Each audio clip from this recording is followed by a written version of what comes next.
Welcome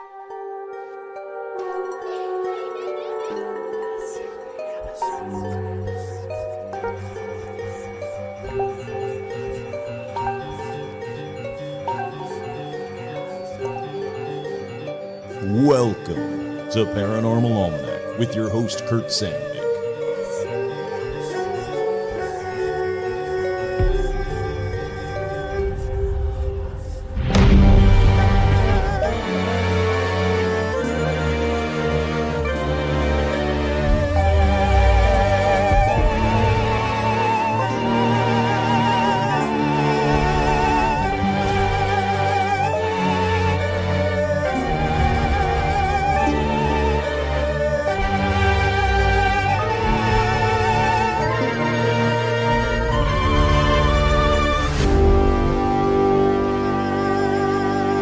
Hey, howdy, hi, and welcome to another edition of Paranormal Almanac. And it's time for Treasure Almanac.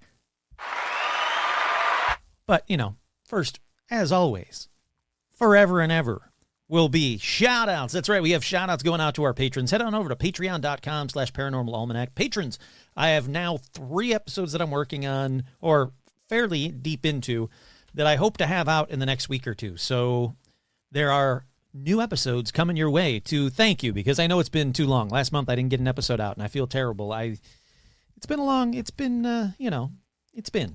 All righty, we got shout-outs going out to Mike G, Tracy, Ryden, Brenda, Richard, Logan, Lori, Alec, Roger, Karen, Duran, Lori, Rebecca, Ann, Stephen Scher, Jennifer, Heather G, your friendly neighborhood Skinwalker, Zuzu's, what's it? Nico Share the Mouse, Mark and Tina, Tortuga, Mike from Jersey, Jay Bizzle, Andy, Tracy, Virginia, Tony, Jason, Vicky, Crow, Buzz, Lobito Works, Glacier Main, Isabel, Jen, Stacy, Amber, Tracy, Kelly Joe, Menace the Beast, Kick-Ass Magic Robot Webcomics, Sandy, Paige, Kaush, Scott, Bentman666, Andrea, Melody, Vanessa, Marisol, Liam, Becca, Jake, Charlotte and the Beasties, Elizabeth, Sherry, Art Muffin, Tim, Kenneth, Ricky, Alexandra, George, Zozo the Demon, Hayden, Cindy, Ashley, Carrie, Robin, Will, Lauren, Russell, Isabel, Audra, Dorian, Cindy, Paula, Jerry, Jeff, Joe, Lawrence, Melissa, Lauren, the Lauren Strawn, that is, hey, howdy, hi,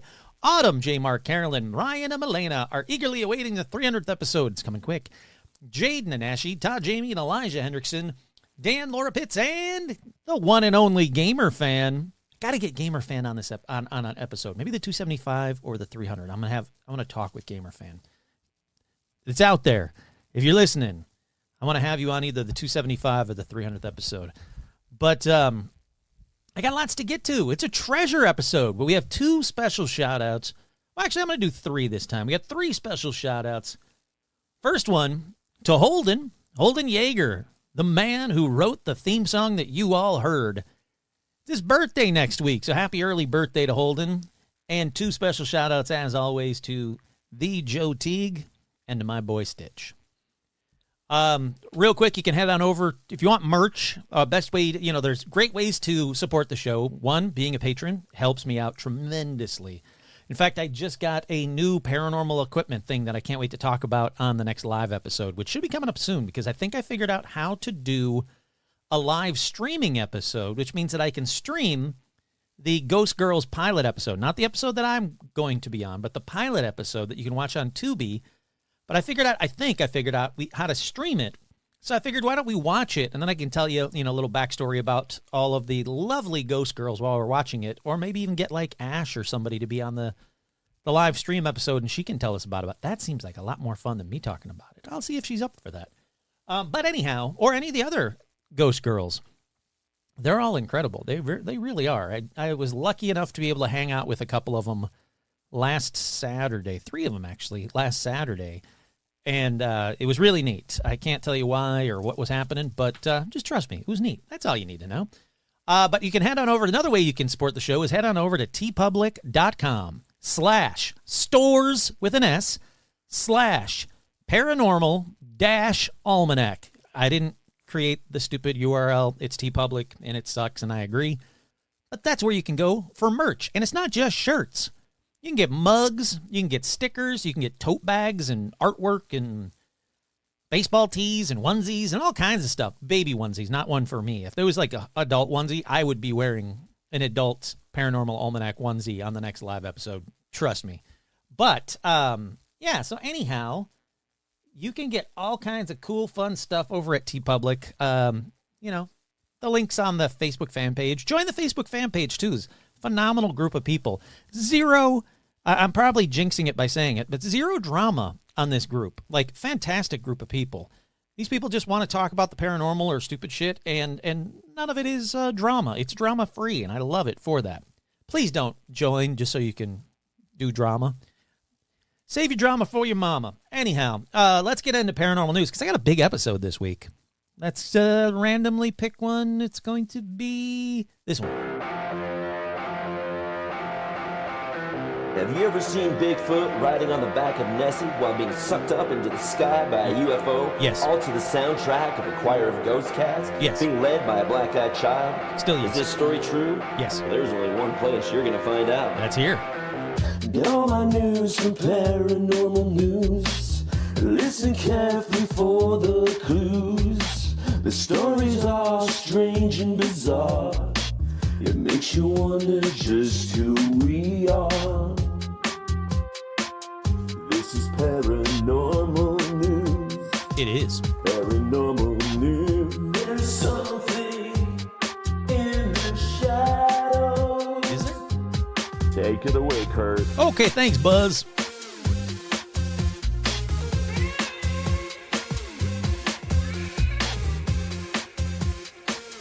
Paranormal News. Hi, Rum. It's time for paranormal news. Perfect timing, Rum. We got a Rum sighting. Well, not a sighting, because I'm not filming this. I should start filming these again for YouTube. I know, I'm a slacker. But then I have to get, like, cleaned up and look semi-presentable, and frankly, who's got time for that? But Rum wanted to do a little stop by and say hi. She's going back outside to hang out. The first story in paranormal news, the Pentagon UFO report finds no alien evidence. Yeah, bullshit. Was it like 4 months ago, 5 months ago? They were like, yes, we have non-human biological entities. Yes, we have recovered vehicles, non-earthly vehicles. Like, basically, yeah, we got aliens. Yeah, we got UFOs. Yeah, we got everything. And now they're like, all right, well, do a report and tell us. Yeah, we didn't find any alien evidence. Bullshit. But this article says if the U.S. won't fess up, other nations will, expert warns. Okay, good. Please do. The U.S. is fucking failing, so yeah, okay, do that. Why can't anybody, like, tell me about UFOs that are from the government? Seriously. Let's see. It goes on to say that a Pentagon report on unidentified flying objects said the U.S. government, blah, blah, blah, said there's since the end of World War II have found no evidence of extraterrestrial technology and concluded that the most sightings were misidentified ordinary objects and phenomena. Bullshit. This report also said that, Roswell, yeah, that was weather balloons. Remember when we told you it was weather balloons? Yeah, it was definitely weather balloons. No, it wasn't. That was disproven so quickly, yet they're sticking to their guns that, oh, no, it must have been weather balloons. I don't know what else it could have been. Like, they're not even trying anymore. Things that have been debunked, they're like, oh, yeah, I'm sure that's what it was. It must have been. Let's see. Arrow found no evidence that any USG investigation, academic sponsor research, or official review panel has confirmed that any sightings of UAPs represent extraterrestrial technology. Cool. Then what about those real, official, you said they were 100% real videos of the Tic Tacs, of that little, like, space squid thingy that looks like the probe droid from Empire Strikes Back? What about all those? When you guys clearly said, like, well, I don't know what the fuck those things are. Obviously extraterrestrial. They do things that man can't do. So what happened to that? Any sighting of a UAP represented extraterrestrial intelligence or technology. So what did them? What happened with those? They said, although many UAP reports remain unsolved or unidentified, Arrow assesses that if more and better quality data were available, most of these cases could also be identified. That's the biggest cop-out since the last biggest cop-out. So they're saying We don't know what they are. They're not aliens. We don't know what they are yet. But if you guys would tell us what they were, we could be like, oh, yeah, that's what those things are. So we don't even want to make up shit of what they could possibly be. We're just going to say, no, it's not aliens. No. Well, what is it then? No, it was not alien. I can tell you that. What? If it's not aliens, what is it then? No, I don't. You tell me what it is, and then I'll tell you that that's what it is. Seriously? This is the government now? What happened to the government? What's happened in the world? Like, I'm not getting off on that tangent. Up next in paranormal news, U.S. military developing portable UFO detection kits. As Pentagon says, no evidence of alien technology has been found. They're drones. It's a drone, basically. They make it sound really cool because I was like, oh, shit. There's a UFO detection kit? Where do I order one? Have one sent here because I want one. These new portable detection kits, consisting of an array of sensors that fit inside a protective case, are currently being tested at a range in Texas, says Timothy Phillips, the acting director of AARO. If we have a national security site and there are objects being reported that are within restricted airspace or within a maritime range or within the proximity of one of our spaceships, we need to understand what it is. And so that's why we're developing sensor capability we can deploy in reaction to reports. The sensor and detection system is called Gremlin. Kurt here. That's a terrible name. Have you ever seen the movie Gremlins or read about gremlins that happened in like World War II planes and stuff? They're bad. Anyhow, his office is looking to deploy it to a site with many reports of UAPs. Let's see. None of the reports, blah, blah, blah. Investigator reports about classified levels. They're all ordinary things. Yeah, it keeps going on. It says more of the same bullshit. But from what it looks like a drone with a bunch of sensors on it. And still, they want to send me one. I will gladly fly around a drone with a bunch of sensors on it because that seems cool. Up next in paranormal news, is that a UFO? An Oklahoma family spot bizarre otherworldly sighting in night sky. Oh, please don't be Spacelink or whatever the fuck it's called, Starlink. A TikTok video has amassed over 500,000 views, shows a bright, slow-moving object in the sky. Steve Aragona was outside with his kids and his neighbors when the video was captured on Monday at 7:30 p.m. In the full-length video given to KFOR, he said that people question what the unexplained object could be. A child asks if it's a shooting star, to which an adult responds, no, it's moving too slow. Another person asks if it could be a UFO. The object appears to be separating from itself, while another said that it could be sound waves. Alrighty, I'm going to watch this fucking video. I've been wanting to watch this for a while now. What the hell? Is this the video? I mean, that's Starlink. Hopefully that's not the video. I looked up and this white thing appeared in the sky. Everybody said their opinions about it, what it was. In the TikTok comments, some theorized it could have been the SpaceX mission that also occurred on Monday that set satellites up into orbit. Okay, that seems very reasonable. The satellite took off at 6:56 p.m. and an hour and a half after the reporting 7:30 p.m. Okay, so it's probably not that is what they're saying. The mystery video was uploaded days before. All right, I don't care about the stupid report. Where's the fucking video? Maybe if I click that. Yep, TikTok. Here we go. Oh, okay, here we go. Is there no sound? Look, it's separating from itself. Oh, that's a rocket. What the hell is that? That's a rocket. It's shooting out some sort of... What is that? Like It's a- some sort of like pulse energy or something. No, it's a rocket. I've seen enough rocket launches at nighttime to say that what he's seeing is a rocket. I'm guessing that he probably didn't have his time quite correct, and that what he was seeing was the that rocket launch. So I'm gonna say no, based on just that video, that's a rocket. All right, cool. Well, with that, let's move on. Paul Giamatti would rather talk about Bigfoots and UFOs than pretty much anything else. Kurt here. Me too. Let's go have a drink at the Bigfoot Lodge, Paul Giamatti. Let's talk. This seems... Look, the more I learn about Paul Giamatti, the more I think he's a cool fucking guy and the more I want to hang out with him. But like everyone else during the pandemic, Paul Giamatti found solace on Zoom. He caught on online talk presented by Stephen Asma, an author and philosophy professor at Columbia College Chicago, and he liked what he had to say about imagination and consciousness. So he did what any well-connected fan would do when he reached out. We were Zooming when Zoom was a new thing. It was nice to chat with this guy, and we found each other having these longer and longer chats, says Giamatti. Stephen jokingly said, we ought to do something with this. Then the joke turned serious. To craft their pitch, they sent one of their chats to visual artist Alex Sokol, who added animation and striking images to represent the things they bantered about, like aliens, UFOs, and Bigfoot. We sat around thinking, who do we take it to? It didn't take it for long to zero on the podcast pros at Treefort Media, who came on board with blah, blah, blah, blah, blah, blah, blah. Okay, cool. You got a cool podcast out of it. That's cool.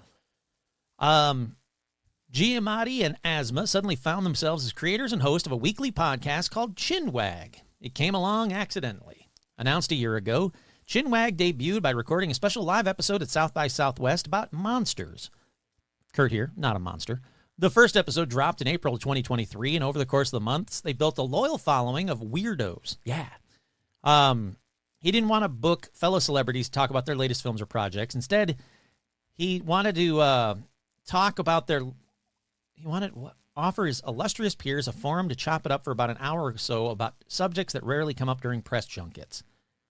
They've covered time travel with Tom Hanks, swapped ghost stories with Billy Bob Thornton, talked cults with Catherine Hahn, investigated the Mandela effect with Patton Oswalt, listened to Amy Sedaris gush about Japanese subways, heard Don Cheadle share about religious helps tames the ego, covered Jungian archetypes with Stephen Colbert, and listened to Tasha Leone double down on her belief in extraterrestrial ghosts and Bigfoots. All right. All the people that were mentioned here, I would absolutely love to talk about the shit that I talk about on Paranormal Almanac with them. Are you kidding me? This sounds fan-freaking-tastic. I have no idea how to find or reach out to Paul Giamatti, but I'm going to do my damnedest to reach out to Paul Giamatti and see if maybe, possibly, hopefully, like if I ever bump into him in LA, I'm going to, definitely give him a card. But like maybe, possibly, hopefully, get him on my show because, again, he seems like a cool as fuck guy to talk to. And that just sounds fantastic. And he freaking plays the a theremin, the thing that I want to learn how to play. He's sitting there playing. Oh, that's amazing. He said, we tapped into a really hungry audience. It's gotten the show to top 25 in Apple Podcast rankings in the shortest amount of time that we've seen compared to other shows and talk shows. We've had a couple million downloads total over the lifespan of the show. Kurt here. I've been in the top 25. I've had a couple million downloads, and I'm just me. Now I'm just Kurt. I don't have Paul Giamatti or the guest that he can get. That's cool. Like, I'm happy for him. But, Paul, come on my show. Help me out, buddy. Not even help me out. Just come on my show and let's talk. It seems cool. It seems very cool. So go ahead and listen to that after you listen to every episode of Paranormal Almanac. And that's a requirement. You must listen to every episode of Paranormal Almanac before you can listen to a Paul Giamatti podcast. Up next, we asked Supercomputer where British Bigfoot is hiding as tracks were found. One forest stands out. Bigfoot could be hiding in Britain after monster footprints, Kurt here, not a monster, were discovered along a coastal pathway in Torquay last weekend.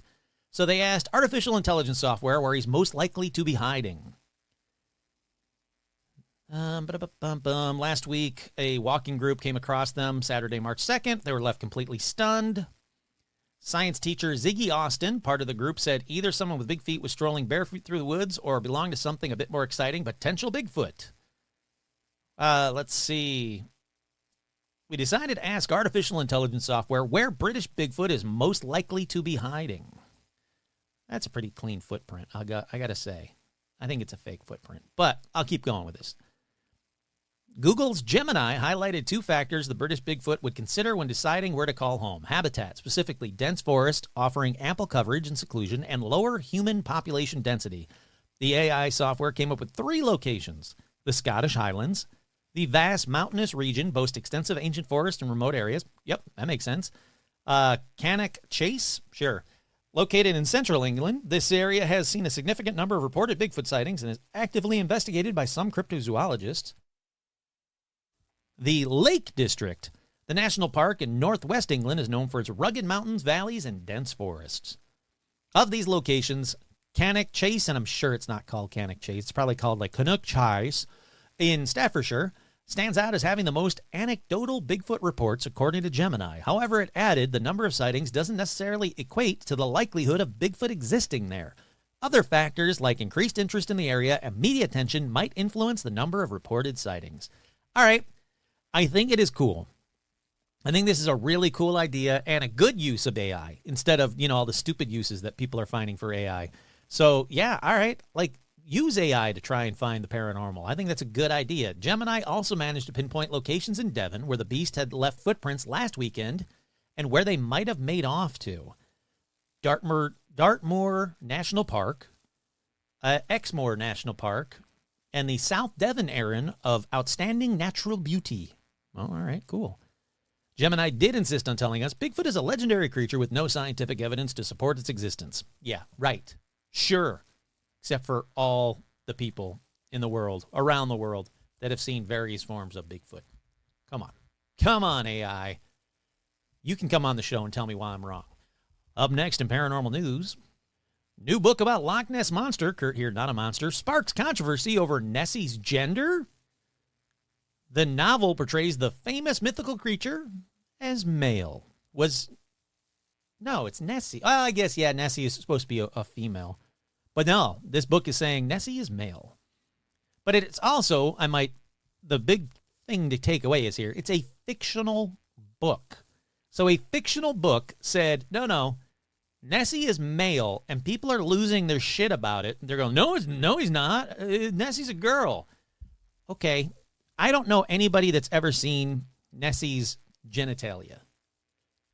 So I don't care, and it's a fictional book, so I'm going to move on, is what I'm saying. Investigations into paranormal activity in Utah confirmed by the Department of Defense. This is a big one. A document recently published by the Department of Defense All-Domain Anomaly Resolution Office took a look into unidentified anomalous phenomena, including a section on Utah. The nearly 70-page report said there was an investigation into alleged hotspots of UAP and paranormal activity at a property in Utah. According to the report, investigators examined reports of shadowy figures, creatures, remote viewing, and human consciousness anomalies. Additionally, the report states investigators plan to hire psychics to study interdimensional phenomena.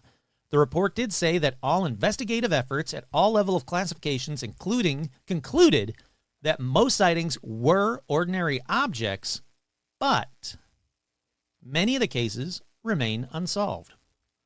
So it doesn't say that it's Skinwalker Ranch, but I gotta believe that it's Skinwalker Ranch. Right, Rum? It's gotta be.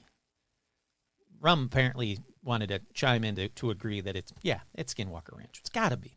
Alrighty, up next in paranormal news. Go ahead. There you go. New Burn Bar welcomes ghost hunters after evidence of paranormal activities continue. What did they find? Alrighty. Where is this Burn? What is Burn? Where is Burn? Well, hopefully it'll tell me in a minute. A downtown New Burn Bar, that's B-E-R-N, bar, that welcomes some ghostly guests during renovations is now welcomed a team to confirm what they've known all along. It's haunted. Ghost Questers launched a paranormal investigation in a property downtown at 222 Middle Street, which became home to the Poorhouse 222 in 2023. All right, so I got 222 Middle Street and the Poorhouse. I got to figure out where this is at. Hold on. The Poorhouse 222. It is in New Bern, North Carolina. So, Paramaniacs, if you're in North Carolina, check out the Poorhouse 222. Hold on, I gotta follow them on Facebook real quick because that's just too cool. All right, they're liked. Get off Facebook before somebody messages me real quick. So there's a bar that opened in 2023, and Ghost Questers reached out to the Poorhouse owners after security camera video went viral showing a chair being thrown off the bar. When owners noticed a bar chair on the floor one morning, curiosity called them to check on the footage for an explanation. I went back into the camera footage and found the chair being thrown off the bar. We posted it and just kind of went everywhere. Everybody was talking about it. I hear everyone following the story now. After we posted that video, people would come in and sit in that chair specifically.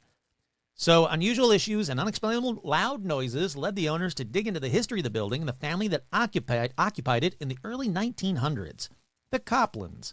According to co-owners, the Copland family owned a thriving department store downtown, and Solomon was one of the first businessmen to use a printing advertising. They found many artifacts left behind by the Coplans, old leather shoes, receipts from 1910, original flyers for the old Copland department store, and one significant discovery, signatures in the original concrete from one Chaz Charles Copland dating back to 1910. They think that Charles has been keeping them and their guest company in the bar. Before we even opened, we had a tradition of saying hello and goodbye to Charlie because of Charlie's name on the ground. We just went with that, especially with Jeremy and David, who experienced some stuff while building this. I noticed that when I stopped doing that, that's when things would happen. We'd put out a shot for him if he got active, and it would quiet down again. That's cool. Before the Ghost Questers investigation, they suspect Charles was a friendly entity wanting attention.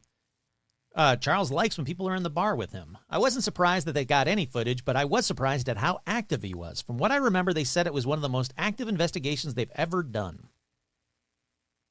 They said that Charlie made his presence known through various forms of communications and interactions. To keep it brief, Charlie has been longing for a conversation and was delighted to find someone to engage with and listen to him. Apart from that, Charlie, we encountered 2 other entities, an older female and a child, although their presence was more subtle. During their investigation, the couple utilized various forms of equipment: the SLS camera, a paranormal music box, an Ovilus, a Mel meter. They did EVP sessions. They did a REM pod. They did Spirit Box. They did a tripwire EMF cable. It's funny. Like, I own 9 out of these 10, or how many ever, like 99% of these things. SLS camera? Yep, I got that. Paranormal music box? I don't have that, but I do have things that are very similar to it. And Ovilus, I've got the knockoff Ovilus that I'm not impressed with. I'm going to be buying an Ovilus sometime. Mel meter? Yep, I got that. Spirit Box, EVP? Yep, got that. REM pod? Yep, I got that. Tripwire EMF cable. I don't have it yet, but that is on my short list for things to buy. I love it. I love when I see a paranormal team and the equipment that they're using. Like, I'm glad that they're using equipment because, like I've said, I think science will prove the paranormal. But I love seeing this stuff going, yeah, I got that. I can do this entire investigation as well. So I got to get out and do more investigations, I guess is what I'm saying. Let's see. Keep going. Well, it keeps going on. They talk about their investigation, and they talk about the fact that that it was really incredible, the things that they found and how active Charlie was. I think that's awesome. So, again, if you're in New Bern, North Carolina, or around there, or going to be in there, check out that bar. That seems cool.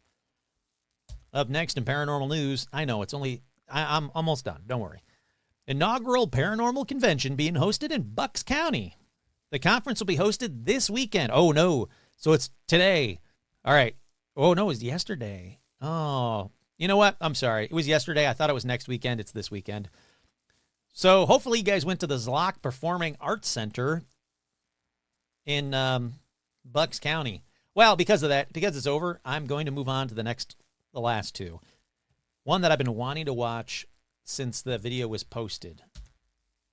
Come on, let's do this. Come on. Eerie vanishing figure appears in the background of a camping instructional video. All right. I think I've talked about this one before, but if I haven't, and I can't recall, I might have just watched it on my own. I wanted to watch this one again. This one was from a year ago, so it's not exactly new.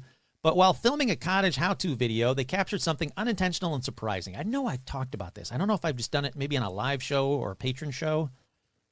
But appears to be a figure walking towards the beach can be seen. I did this on a live show. I've talked about this one on a live show. And he fades out. Yeah, I have talked about this one. And since I have and it was on a live show, you guys missed it if you didn't check it out on the live show. Plus, I just want to kind of get into the episode. Lastly, in paranormal news, man emerges from casket 2 days after being declared dead with a vivid near-death experience. Alrighty, let me click on this story out of Nigeria. Shock in Nasarawa community as deceased man walks out of casket at point of burial. It seems like I've talked about this one too. I think I did. You know what? I know I did. This is an old story as well. And with that, it's not paranormal news. So let's keep on keeping on. Let's take a quick break. We'll be right back.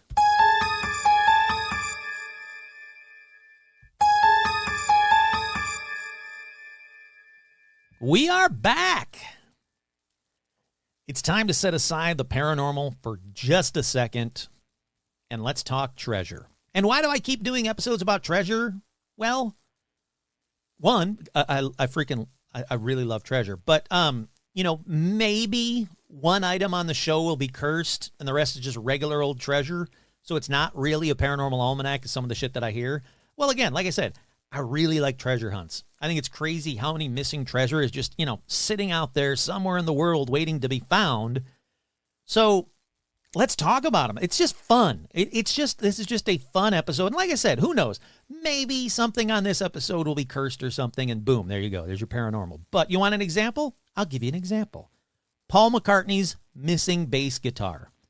It had been missing since it was stolen out of the back of a van in the 60s, and after a worldwide plea to please help them find it, it's been found. And I'm so glad that it kind of made the news and it was like, making the rounds, because this was a huge story. This guitar has been missing for, 50 some years? And it was in the attic of some guy's house. He had given it to his kid, and it basically sat in the attic for decades. That's insane to me that some guy didn't even know he had Paul McCartney's bass guitar, and it could have easily been trashed years ago. But nope, it was found. I love shit like that. And that's why I like doing these episodes. And frankly, I hear from a lot of people that they like these episodes. And I also hear from a lot of these treasure hunters going, hey, how about you shut up? There's enough treasure hunters looking for this treasure. Stop telling more people about it. In fact, when I did the episode a while ago about the first episode I did about Fenn's treasure, the first treasure episode I think I did, well, included Fenn's treasure. I had people write to me saying, where did you get this information? You're talking bullshit. You're making shit up. I was like, no, I'm really not. Oh, yeah, bullshit. You know what? You're going to cause people to get out there and get hurt. If you go back and listen to that episode, everything I said was true. And, it was where I thought it was going to end up being. All right, let's do an update. Let's start there. Why don't we start there? Fenn's treasure was found. Amazing, incredible. Someone found Fenn's treasure. And there were a lot of people out there that was saying Fenn's treasure wasn't real, or it was never out there, or maybe he put it out there and then simply took it back when he wasn't dying anymore. Look, we're all dying, but you know what I mean. But it was found. And thanks to the wonderful paramaniac Tracy, I have a piece of actual Fenn's treasure. Every time I walk by it, I stop, pick it up, look at it, and I'm amazed that I'm holding a piece of Fenn's treasure. Now, that's a sentence I never thought I would say, but yep, I've got it. It's right there. It's incredible. Fenn's treasure was one that if I had the time and the money to take off time, take time off, basically, I would have searched for it myself. It just seemed like the best treasure to be found. One of the best treasures, because one of the ones I'm going to be talking about a little bit later, I think is really, there's potential there. But I don't want to jump ahead. I knew that Fenn's treasure was real, and I knew roughly where it was. In fact, I was pretty damn close to the right location, too, because it was found in the Yellowstone National Park at Fenn's favorite fishing hole. There's a lot of F's in that. And Forrest Fenn's favorite fishing hole, which is called the 9 Mile Hole. And check out this post that I had saved from a guy on Reddit 2 years ago, because I agreed. I went down that rabbit hole a couple of years ago. This guy wrote about it on Reddit, and I saved it because I was like, you know what? We're right. It's going to be found there. We're right. Let me click on it because it's so shitty. Like, this guy was right. Spot on right. This is from 2 years ago on Finding Fenn's Gold on Reddit. Why I think 9 Mile Hole is the correct solution. Stanzas 1, 5, and 6 are hints and a confirmation. As I have gone alone in there, coupled with Forrest's multiple references to Osborne Russell's Journal of a Trapper, going alone into a place is the equivalent of entering into seclusion for Osborne's secluded valley. Now, he used to think it was a reference to the Lamar Valley, which a lot of people did, but now he says it was intended to point to Yellowstone. This would narrow down our search to the park, eliminating the rest of the Rockies. This is smart. This is what he said, and I agree completely. And with my treasures bold. Here being the key treasures, bold as in treasures. Treasures plural, and emphasis on that word is important. We have an actual treasure for one, and what if Forrest treasured most in life: Native American artifacts, family, fishing, and this location. He was a huge brown trout fan as well. 9 Mile Hole, huge for brown trout. I can keep my secret. I can keep my secret. Where and hint of Rich's new and old. So he went through this. Yep, the old Bannock Indian Trail. I'm going to start really summarizing because it keeps going on for a long time. Began where warm waters halt. That's the Madison Junction, where the Firehole River dumps into the Madison. Take it to the canyon down, Madison River Canyon. Not far, but too far to walk. So he goes, I think this is it. How? Not far, but too far to walk. Well, 9 miles. 9 miles is too far to walk. I think the distance, or a common distance referenced by Forrest, was about 10 miles. And then he also commented that Forrest would also say, how deep is a hole? Well, 10 miles is a little bit too far for Forrest to walk, so 9 miles. How deep is a hole? Forrest then said, 9 miles. It's all right there. Like, going back and looking at it, and it keeps going on. This guy's got a good another 10 or 15 stanzas that he said, this links you to this, this links you to this, this links you to this, this links you to this.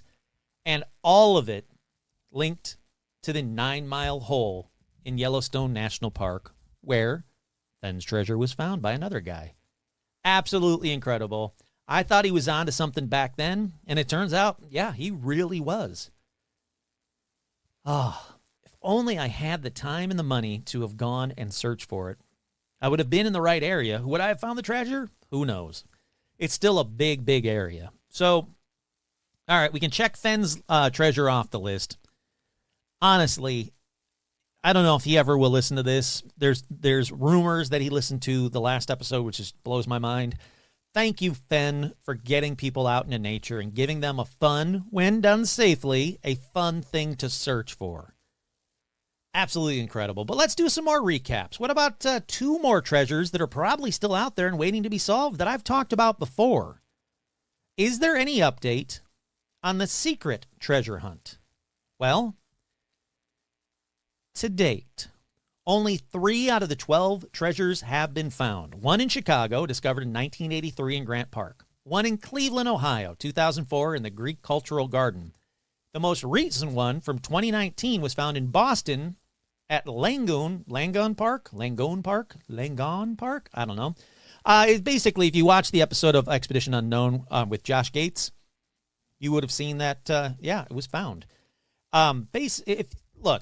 If you follow The Secret online, and trust me, I do, on Reddit and a bunch of other sites, you'll see that people think they figured out where the San Francisco one is, but no one's allowed to dig in the area. And they also think that a couple of the locations probably have been destroyed or lost to time because of construction. So there's a lot of people that go, we know where this is, but we can't dig there. That includes the New York one, the possible New York one. More on that in just a second. That's why, like, there's a lot of people out there that are quote-unquote experts of the secret treasure hunt that says, we think we know where the New York one is, but we can't dig there. We think we know where the San Francisco one is, but we can't dig there. We think this one was probably destroyed during this construction. We think it was probably at this area. But, so while doing this episode, or doing the outline for this episode, I was like, I want to take fresh-eyed look, because it's not been a couple of years. It's been about a year since I've looked at the secret treasure hunt. And I've told my friend Elisa numerous times, like, here you go. You loved creating puzzles and solving puzzles.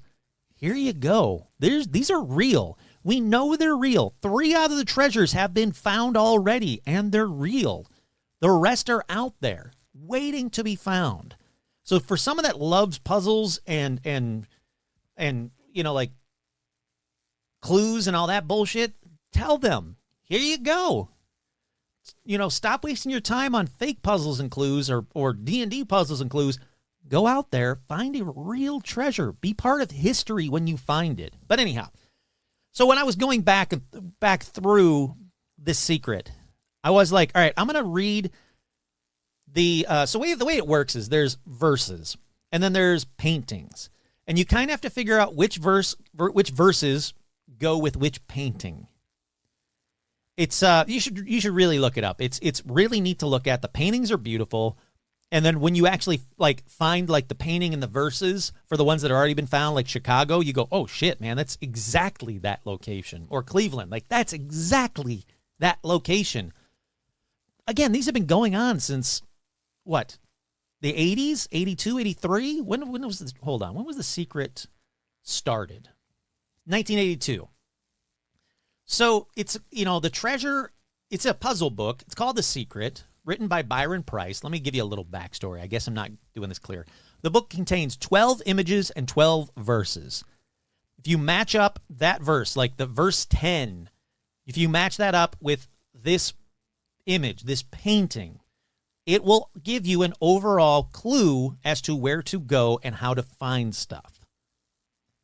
So I did that, and I looked at the verses, and one of the verses jumped out at me, verse 10. That all the experts from the Secret that are online all say verse 10 is New York. It's 100% going to end up being on Ellis Island in New York, which you can't dig on. So, but they think, yeah, that's 100% where it is. And guess what? They're probably right. I'm going to put that out there right now. They're probably right. If you look at all of the work that they've done, it sure as shit looks like New York, and it sure as shit looks like Ellis Island. But I wanted to look at it with fresh eyes. I didn't want to look at it knowing that. So I checked out verse 10 because there's a couple of things about verse 10 that jumped out at me, that it isn't New York, but what if it's Detroit or just in Canada on the Detroit border? And it started to make sense to me so much when I went down this rabbit hole. I can see why people get so convinced they know the solution to these treasure hunts, because I was in my head, I was like, fuck, it's there, man. I should fly home right now and just go to this spot and dig because I know I'm right. And I had to calm myself down. But here's my wild theory. I'm just going to give you guys my wild theory about where to find treasure. Again, a ton of the clues seem to say this is Ellis Island in New York, but what if, just what if it's not? Go down this rabbit hole with me, all right? Verse 10. You look at the painting, and then you read the verses. It mentions the Isle of B. Immediately, for me, growing up in Detroit, Isle of B, that's Belle Isle in Detroit. So I think ultimately, in my brain, when I was doing this, I was like, all right, I think ultimately we're going to end up at Belle Isle. But here's why I thought it was Detroit. One of the verses say, cars abound. That's Detroit. Sure, it's New York. There's shit tons of cars there, but New York's not known for cars. Detroit is known for cars. So one of the verses say, in the shadow of the gray giant. This one I'm not exactly sure about. There's some people that said it could be the Antoine Cadillac statue. It's right there. But then again, so is the Renaissance Center. Both of those things are there in Detroit, and they do kind of cast a shadow. So who knows what the Gray Giants could be? It could be either one of those, but they're right by this next one. And I'll stop here and say, people say, oh, the Gray Giant, that's Statue of Liberty. Okay, Kurt here. Statue of Liberty's not gray. It's green, or copper when it was clean, but it's green. So Gray Giant doesn't jump out at me as being the Statue of Liberty. So again, I'm going to keep going down my Detroit rabbit hole. Find the arm that extends over the slender path. Okay. Immediately, I was like, Jesus Christ, if you've ever been to Detroit, they've got this giant statue of Joe Louis's arm, and it's just kind of hanging there. It's the Joe Louis arm statue. And I was like, well, it could easily be that. But it could also be the Ambassador Bridge or the tunnel, which leads you across the way to Windsor, Canada. The reason I say that is the next verse. Although the sign nearby speaks of Indy's native, the natives still speak of him of hard word in 3 volumes. You go right across the arm of the slender path, or where Joe Louis's arm is pointing, you will go across the water to Windsor. It's really short. It's like you can look across the lake and boom, you'll see Canada basically from Detroit.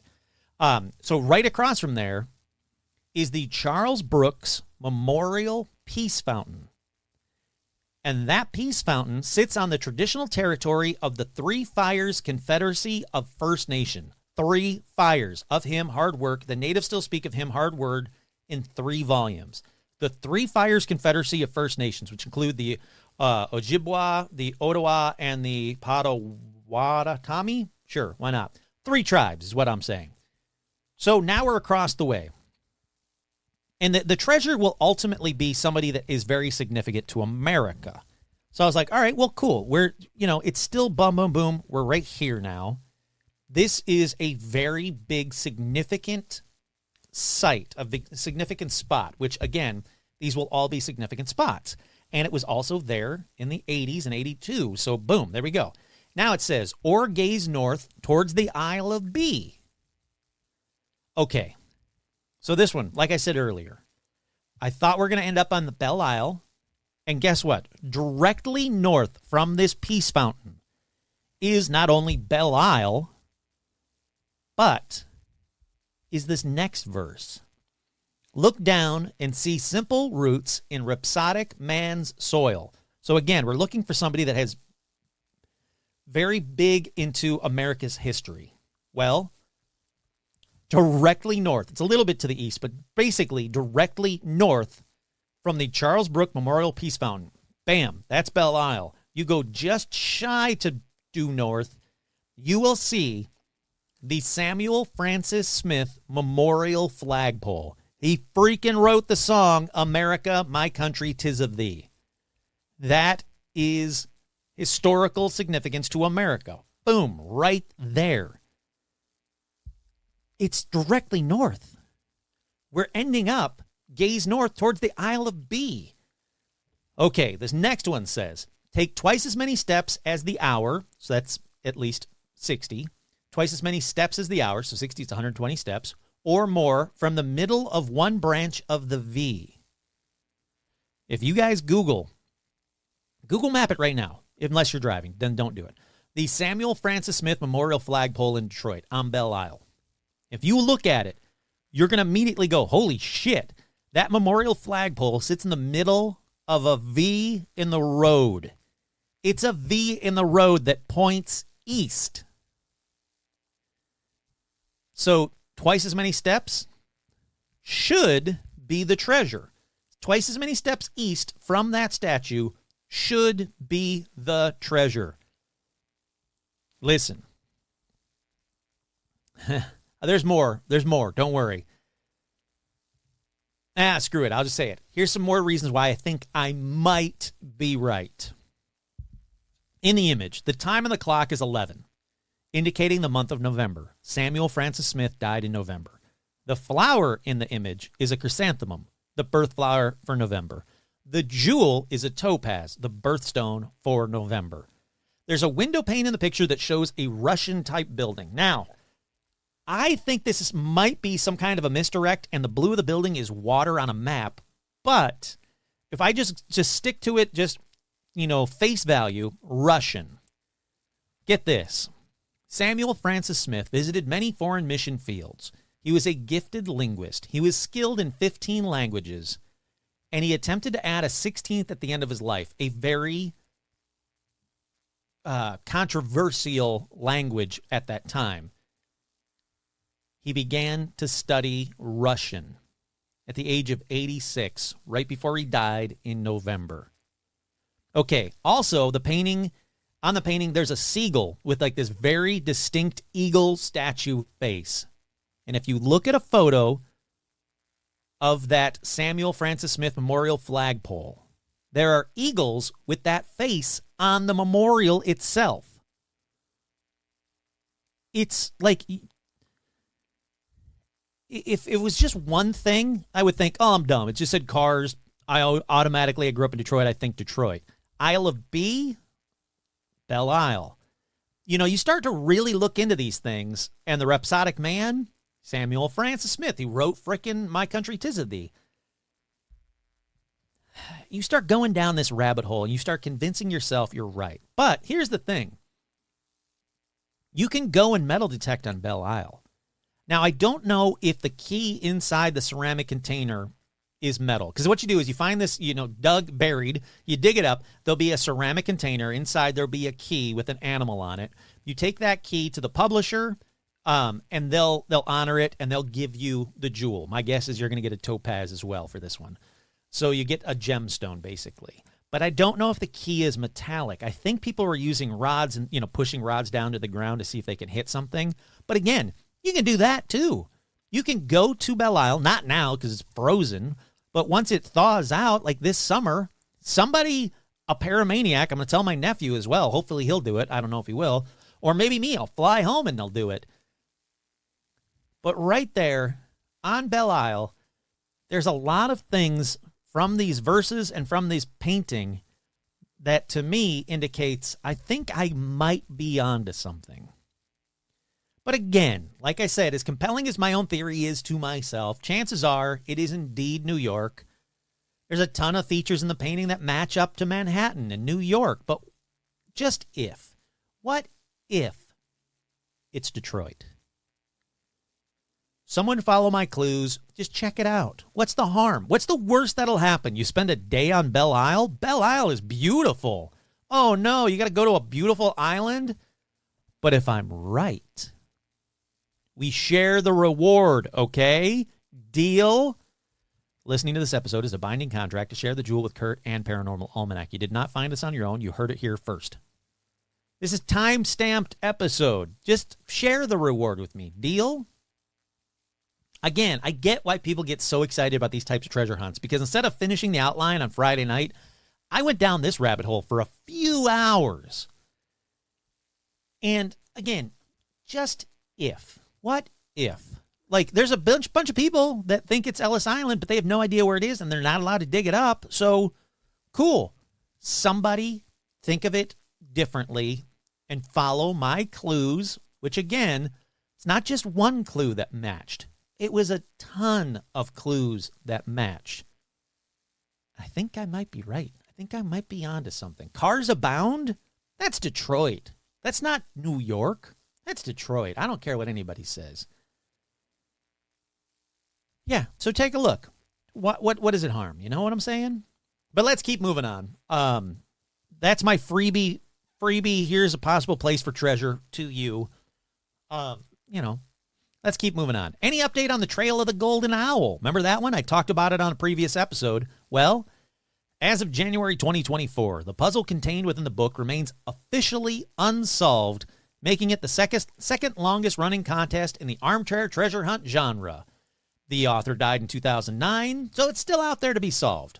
You have to listen to my old treasure hunting episode for all the clues and the infos on this one. Kurt here. I think it's in France. Look. This isn't the Curse of Oak Island episodes where I give you 30 minutes of recap for a 2-minute segment. Sorry, you got to go back and listen to the old episode. I'm not going to be like, could it be that the owl is really in Danos, France? I don't know. Fuck it. Listen to the old episode. Let's move on to some new ones also. This isn't just recap hour, although we're almost at an hour. This is the treasure hunt episode or treasure episode. Let's move on to a new one, like a cursed vault. See? Boom. There you go. I told you there'd be a curse. Now it's paranormal. Now it's Paranormal Almanac again. It's called, hold on. I'm going to fuck it up. Give me a second. It's called Padmanabhaswamy. One more time, Kurt. Padmanabhaswamy. Padmanabhaswamy. It's called the Padmanabhaswamy Temple. It's a Hindu temple located in Vishnu. It's the capital of the state of Kerala, India. So we're going to India for this next one. I like to call it the Golden Temple. That's right. This temple supposedly contains unimaginable wealth. I don't know. I can imagine quite a bit. It's also called the Forbidden Vault, and it's rumored to be a vault that is protected by snakes. Snakes. Why'd it have to be snakes? Boom! 2 Harrison Ford character references in one segment. All right, so there's 6 vaults at the temple and possibly secret chambers, And the treasure is estimated to be at $1 trillion. And it's still there, kind of, possibly, because of the curse. All right, we got to do some grain of salt time. The temple is constructed entirely out of huge granite stones. Beneath the sanctum of the main deity, there are underground vaults. Some of these vaults were in daily usage for storage of ceremonial equipment and vessels, but others have not been opened in centuries. One of these vaults was opened for the audit, and a large treasure was discovered. That's right. The government actually went in to do an audit of these vaults because, like they're all owned by, kings and shit, like royalty. That's what word I was looking for. They're all owned by royalty, but they're like, we got to do an audit of these vaults.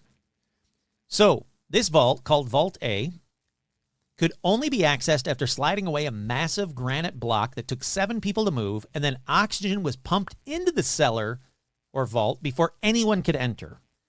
They said that the treasure was kept in old wooden vaults or wooden boxes that had rotted away, so it was basically just gold and jewels and treasure type shit sitting in piles of this wood dust.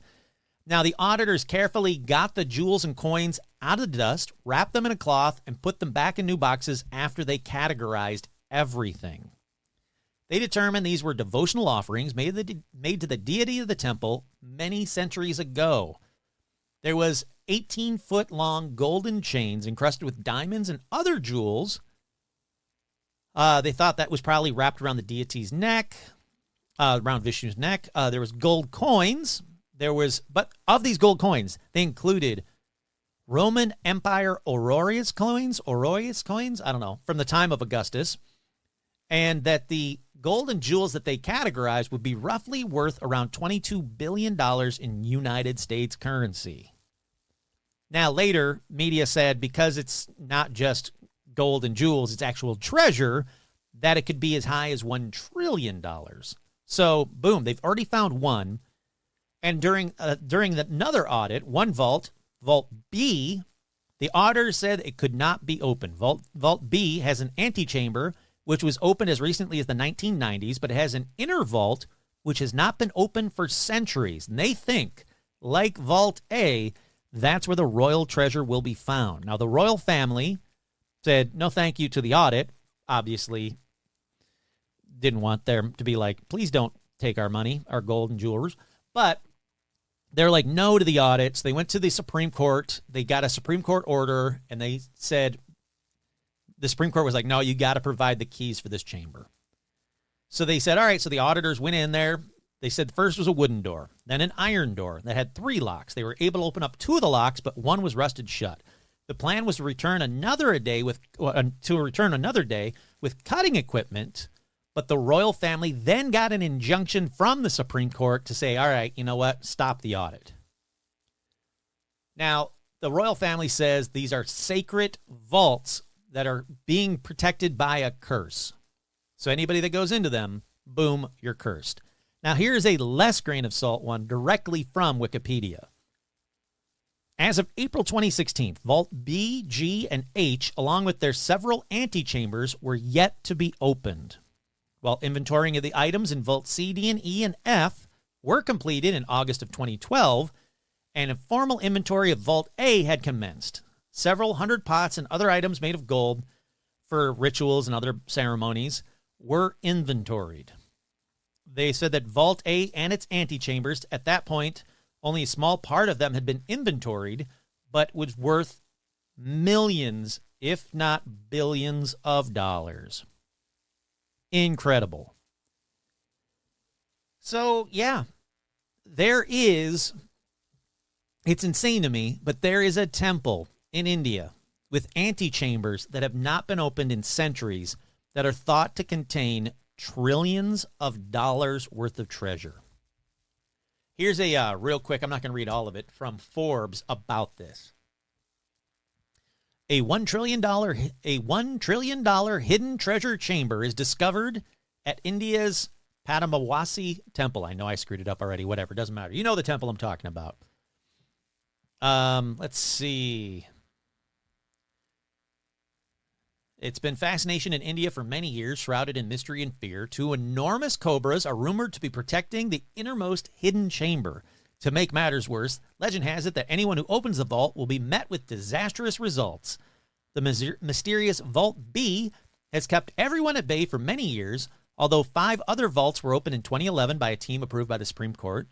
The inventory unveiled a major priceless treasure, massive piles of jewels, idols, and coins. The myth of Vault B and its dangers were recently discounted when Auditor General Vinod Rai informed the Supreme Court that Vault B had been opened at least 7 times to his knowledge since 1990 and nothing bad happened. According to the India Times, an audit conducted in the assets of this temple has shown that a massive amount of gold from its repositories has mysteriously disappeared, though. Up to 769 gold pots and silver bars have been reported missing since the inventory. Some skeptics are suggesting that it's a hidden tunnel beneath the chamber that allows the architects to lock the chamber doors from within, making it impossible to breach. But the secret tunnel, might be held by the royals. That's cool. That is way cool. Let's see. It's renowned for its early medieval literature, structural additions. It's a huge flippin' gold temple. Among the 6 chambers in the temple, Chamber B is very closely associated with that name of the temple, and it's not part of the temple treasury. It holds an idol of that person and many valuables meant to enhance the potency of the principal deity. The Supreme Court of India and its 7-member committee have already opened 6 of the secret vaults and discovered at a depth of 20 feet underground approximately $22 billion. This is from Forbes. This isn't like made up. This is from Forbes. $22 billion in treasure, including golden idols, golden elephants and idols wearing 18-foot diamond necklaces, as well as countless bags of gold coins from around the world and ceremonial costumes, including 66-pound solid gold coconut shells studded with rubies and emeralds. And they actually have some photos of some of this stuff, not all of it, but absolutely incredible. From inventory list from 2014, Vault A contained 2,000 pounds of gold coins, dating to around 200 BC, and a pure gold throne. Chamber B has long been considered as highly mysterious, sacred, and too dangerous to unveil it. The enormous steel door of Chamber B has 2 massive cobras painted on it and has no bolts, latches, or other means of entry. Absolutely incredible. So, yeah, there's trillions of dollars waiting for someone to find. People know where the vault is. It's been established the other vaults did contain billions in treasure. Look, what I'm saying is someone get me Josh Gates on the phone because I want to go with him to open up this vault. There you go. There's your show. People complain that Josh Gates never finds the shit that he's going out looking for. You go there, you know it's behind that door. You know where the door is. It's bizarre to me. Absolutely incredible to me that there's trillions of dollars of treasure and people are like, yeah, it's down there. Don't worry about it. We're not going in there. It's cursed. There's a big cobra. Who's feeding the cobra? Don't worry about it. It's just there's a bunch of big snakes. Someone's feeding them. They're down there. Don't go down there. Absolutely incredible. All righty, let's go from treasure to booze. That's right. Let's go to another treasure hunt that's been going on for 50 plus years. And there's treasure still out there to be found that, for everything I can find, is not being protected by curses or giant cobras. This is just sitting out there waiting for somebody to find it. Now, I'm going to just read from an article about this one because, the work's already been done. I checked. It's real. Frankly, it's a nice day out. I want to go outside and play. So I'm going to read to you from this article. But I checked on it. I did my fact checking. It's legit. There is a 52-year-old whiskey treasure hunt that's still going on. And this is from May 1929, or 2019. May 1929. Come on, Kurt. May 2019. So it's even older than that now. You do the math. 50-something? 56? On July 25th, 1967, Canadian Club dropped a case of Canadian Club specifically for this treasure hunt on Mount Kilimanjaro. Now, I know what you're thinking right now. You're thinking, fuck that. I'm not going up to Mount Kilimanjaro. You're going to kill me, Kurt. I'm not asking you to. That's just where one of these cases were dropped. there's an international quest for free whiskey and a $10,000 prize. Now, this is what happened in the summer of 67. They did an amazing, marketing, campaign of Canadian Club whiskey. They hid 25 crates of Canadian Club whiskey around the globe. And anybody, they said of legal age, but fuck that, it's been how many years now, are encouraged to find these cases of Canadian whiskey, of Canadian Club whiskey. To this day, they say, 16 cases are still out there to be found. The campaign was dubbed Hide a Case, and the whiskey was left in locations like Mount Kilimanjaro, the Great Barrier Reef, probably under the water, Angels Falls, Loch Ness, Manhattan, Death Valley. During the 70s, the cases were valued about $125. Canadian Club would run an ad giving away only the location, i.e. Lake Placid, and the hunt would begin. So you can actually find these old ads where they say, Devil's Backbone Reefs hides the world's strangest shipwreck, a case of Canadian Club. So there is one, or there was, I'll find out if it's still there in a second, but you can actually find these old ads. We left a great gift idea near the North Pole, a case of Canadian Club. So a bunch of people were like, I don't know, it's too hard. I'm not going to find it. I'm not going to do it. There's one ad that says, if you look closely, you can actually see where we hid a case of Canadian Club, and it's a photo of Manhattan. And this is one of the ones that was found, on a rooftop in Manhattan. Yep, a case there. They said, Bigfoot's feeding grounds. We hid a case of Canadian Club here, then ran like crazy. Here's how you could find it. Now, if you go and look up these old ads, you can find this cool-ass case of Canadian Club whiskey. There's one guy. His name is David Mantoon. He brought his wife Diana to Venezuela for their honeymoon. But he said he wanted to go there because he always wanted to see Angel Falls. Well, guess what? There was a case there. So he found his case of whiskey. Another guy named John Blewett. He figured out the quest for the Manhattan one in 1978 and found it on top of a skyscraper with a friend. It was sitting there, right like they said, in the photo. And he said, I just followed the clues on the photo, and I found it. Larry Hedrick found a case in the Arizona mountains by the Lost Dutchman gold mine. I could tell by the way someone had laid the twigs across the top that it wasn't a fire pit.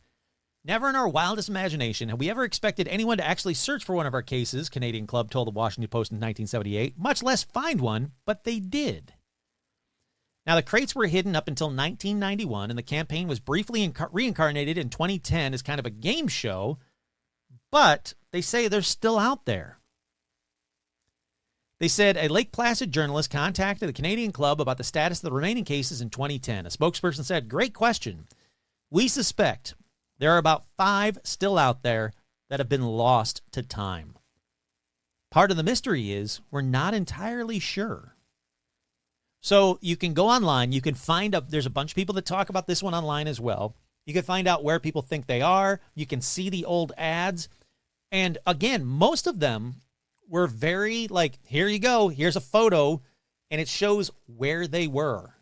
So go out there. Go find some old whiskey. You know what I'm saying? That one's cool. That would be the perfect treasure for my tiki bar. That'd be kind of fun. Having one of those bottles. Having a paramaniac find a case. That paramaniac sends me one of the bottles because they heard about it here. That's only fair. I can put that bottle behind the bar in like a little treasured spot. That seems cool. Alrighty, I can't do a treasure hunt episode or a treasure episode without a Fabergé egg update. As much as it bores me because these things are fucking old and they're still missing. 7 Fabergé eggs are still missing. I'll read it anyway. I wasn't going to, but I will. The hen with sapphire pendant egg was last seen in 1922. The cherub with chariot egg, last seen in 1922. But a lot of people think that the cherub with chariot egg was actually last seen in New York in 1934. So they think that one is in New York. The Necessaire egg, it was sold in 1952. It hasn't been seen since. The Mauve egg. No one knows. the Empire Nefertiti egg. No one knows. The Royal Danish egg. And the Alexander III commemorative egg. And if you think that's dumb, they're all either hidden in some stupid rich person's house or safe or vault or whatever, or they've all been lost and destroyed because, you know, a lot of them they thought were lost to time and destroyed because of the war and people trying to get out with them. Well, that might not be the case because in 2014, a $33 million Fabergé egg was found at a flea market. That's right. This guy paid $14,000 for this Fabergé egg at a flea market, which is a lot to pay for anything at a flea market. But he said it contained a Vacheron Constantin watch, so he figured he could sell that watch slightly above gold value. He said, but no one was interested in it, so he's kind of stuck with it. And then he was kind of freaking out because like, oh shit, I just spent $15,000. I thought I could sell the watch for $15,000 and fuck this stupid egg. But he typed in egg and the Vacheron Constantin into Google, and he came up with an article that talked about surviving Fabergé eggs that showed a picture of his egg.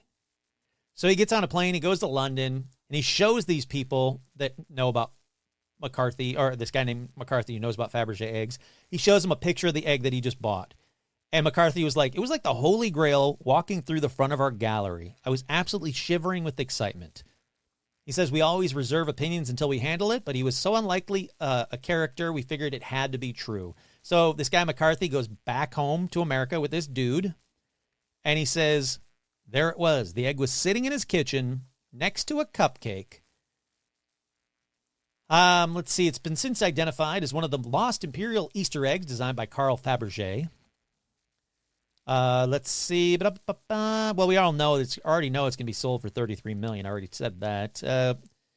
It's been sold for $33 million to a private collector, but McCarthy says he can neither confirm nor deny that number, and he says that the finder wishes to remain anonymous. So there you go. The guy that found it's remained anonymous, and the guy that bought it's remained anonymous. So now that one is safely away in some rich fuck's place. But you never know. There are other eggs. There's an egg that was last seen in New York in 1934 that could still be out there. So maybe you take a look at some of these eggs, see what they look like. And if you have $15,000 laying around, you happen to be in a flea market and you see an egg, that's on you to buy. I'm not telling you to buy a bunch of gold-ass eggs at a flea market and give that person $15,000 because you're going to get scammed. But not all treasure is gold and booze and eggs and secrets that Kurt probably solved, but, you know, everybody's going to say I didn't. But what about a skeleton? Well, how about one of the most important skeletons ever found? And I'll be honest, I had no idea this skeleton was even missing. I'm talking about the Peking man is what it was called. It's the Homo erectus pekinensis remains. It's the freaking Homo erectus skull that you always see photos of. The Peking man is what it was called. You always see photos of the skull. I thought they only had the skull and the drawings were basically scientific recreations based on the skull. That's how they could figure out what the skeleton looked like. But no. At one time, the people that found the skull had the whole freaking skeleton. Buckle up, baby. This is like a National Treasure type movie. So settle in for the missing Peking man bones. I'm going to say that again. Settle in for the missing Peking man bones. First, we go back to 1941, when the fossils were under study at the Peking Union Medical College. But hopefully you know a little bit about history and know that 1941 meant war. And, well, it did here as well, because a Japanese invasion was almost definitely imminent. The scientists there knew, like, shit, the Japanese are going to invade. These bones are going to be taken as a war trophy by the Japanese, and they will never be seen again. We got to get these bones out of here. We got to keep them protected because this is the most incredible evolutionary discovery ever.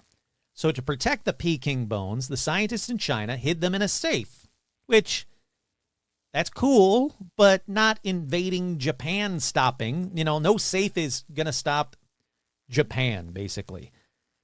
So they were like, shit, this safe's not going to keep these bones safe. So Chinese archaeologists begged their American colleagues to take the fossils to the United States for safekeeping. And shockingly, the Americans were like, yeah, we'll help you. First, the Americans reached out to the U.S. ambassador in China. They actually tried to convince him to hide the bones in his luggage as diplomatic material and smuggle them out of China. But apparently the ambassador never saw Lethal Weapon 2 and didn't know you could just say, like, diplomatic immunity if anybody tried to stop him or anything. He was like, no, fuck that. I'm not doing that. That seems terrible. I'm not smuggling something out of China. That's a good way to die. So the scientists then went to the U.S. military. And the military surprisingly said yes. So first, they smuggled out some plaster cast of the bones. Kurt here, that's good, but how about you take the real bones first? You leave the plaster bones for the freaking Japanese to find in a safe. But no. Military, they get the plaster casts out, all's well and good. Then finally, in November of 1941, the scientists began wrapping the bones themselves in cotton and packing them in 2 military footlockers. This is known. Now, there's a bunch of eyewitness testimony about the footlockers. They were transferred to a U.S. Marine base outside of Beijing first, and then shipped on a train to another Marine base in Qinhuangdou. I know I said that wrong. Along the coast to a coastal base called Camp Holcomb. So Camp Holcomb was along the coast of that Qinhuangdou, and they were like, we got to get them out of there, but we have to do it in pieces. Like, we'll do it, we'll get them this point, and then we'll get them to the next point, and the next point, we'll get them to America. So they get them to Camp Holcomb in early December. The plan was to evacuate them the next Monday on a ship arriving from Manila. Now, that ship was called the SS President Harrison. That Monday's date was December 8th. Hopefully, again, you go, December 8th, 1941. That date seems close to a significant date. That's right, it's the day after Pearl Harbor. Before the SS President Harrison could reach China, Japanese ships attacked it, running it aground. So, yeah, no ship is coming for the bones at Camp Holcomb in the footlockers. Then things get worse because Japan invades China. And yep, just as they thought, Japanese scientists invaded the lab where the fossils were in that safe for a bit.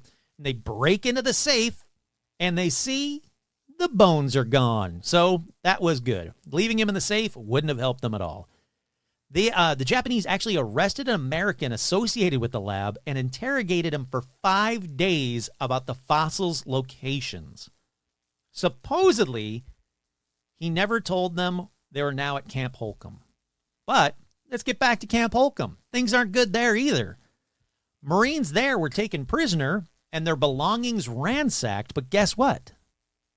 No fossils were found at Camp Holcomb.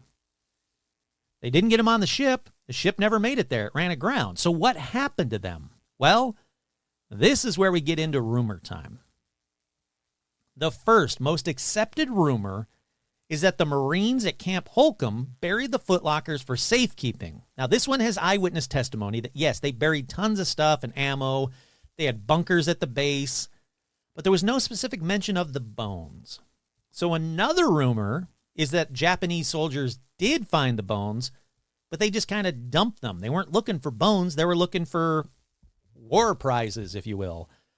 Now, another one is that the bones have been smuggled to Yalta on a Russian ship. And yet another rumor is that they were seized by the Chinese nationalist forces, the Chinese nationalist forces, and they were taken to Taiwan. So many rumors, so little bones. But after the war, when word got out that people were looking for priceless bones, people started saying, oh, you looking for priceless bones? I got them bones, and if you give me millions of dollars, I'll tell you where they are. It got so bad that the FBI and the CIA got involved with tracking down leads that led to nothing but scammers. None of these people that came forward actually had the bones. One scientist looking for the bones even got a psychic involved. Boom! Paranormal number 2 for this episode. There you go. Now you got 2 things that are paranormal. So he gets this psychic involved. He took a phone call from a professional psychic who had said that they had once used dowsing rods to hunt for Bigfoot in Maine. And she thought, well, you know, these bones can't be too much different from Bigfoot. And,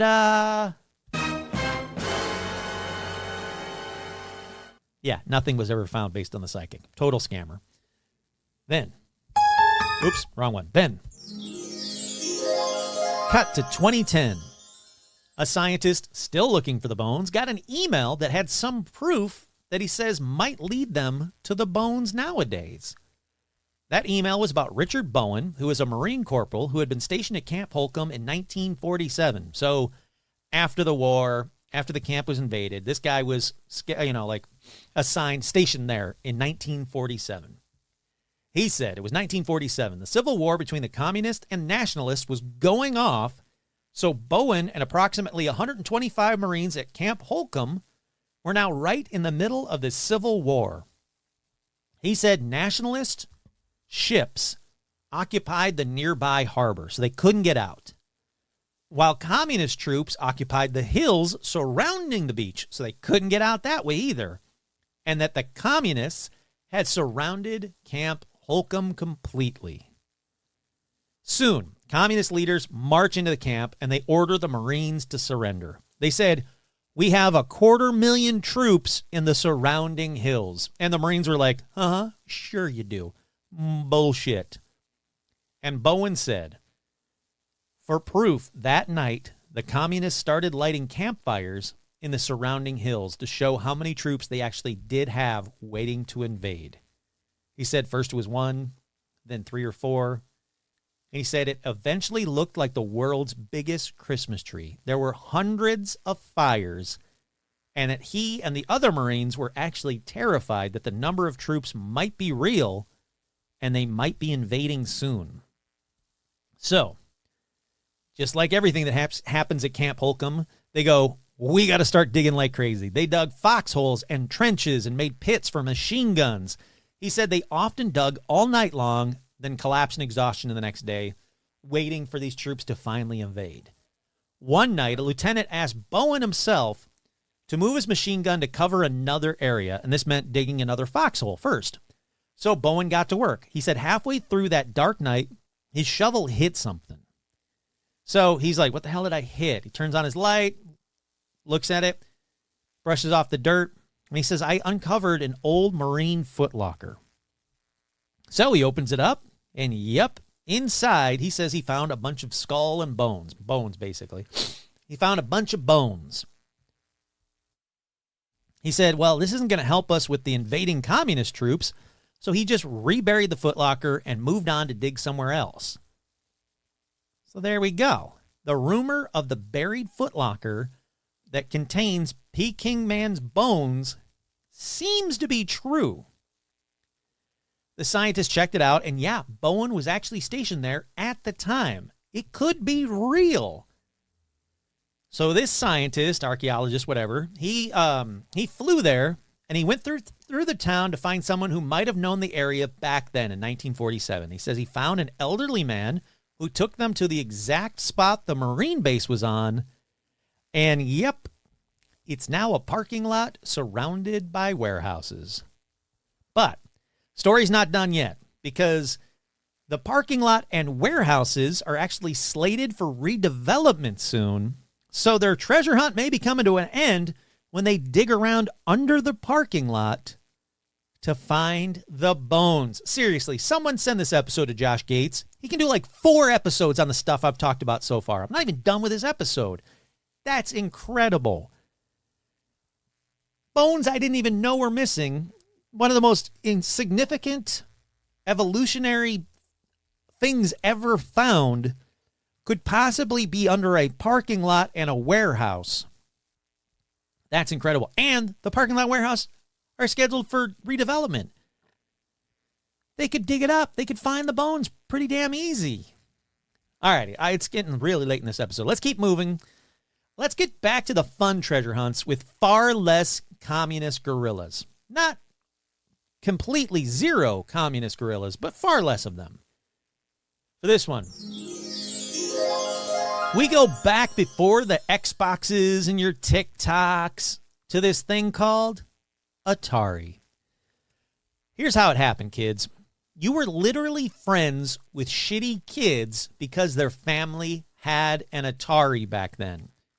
If your family didn't have an Atari, you were friends with crappy kids because they had an Atari. And Atari games, look, I love them. They're not the best.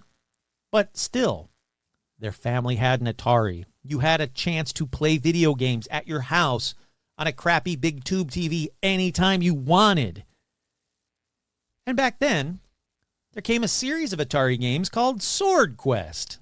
Now, they consisted of 3 finished games: Earth World, Water World, and Forest World. Right? Is it Forest World? Is that right? I think I misspelled something. Is it Forest World? I must look this up. Hold on. Sorry. I don't want to lie to you. I think it's called Forest World, but I misspelled the word forest, so I want to be sure.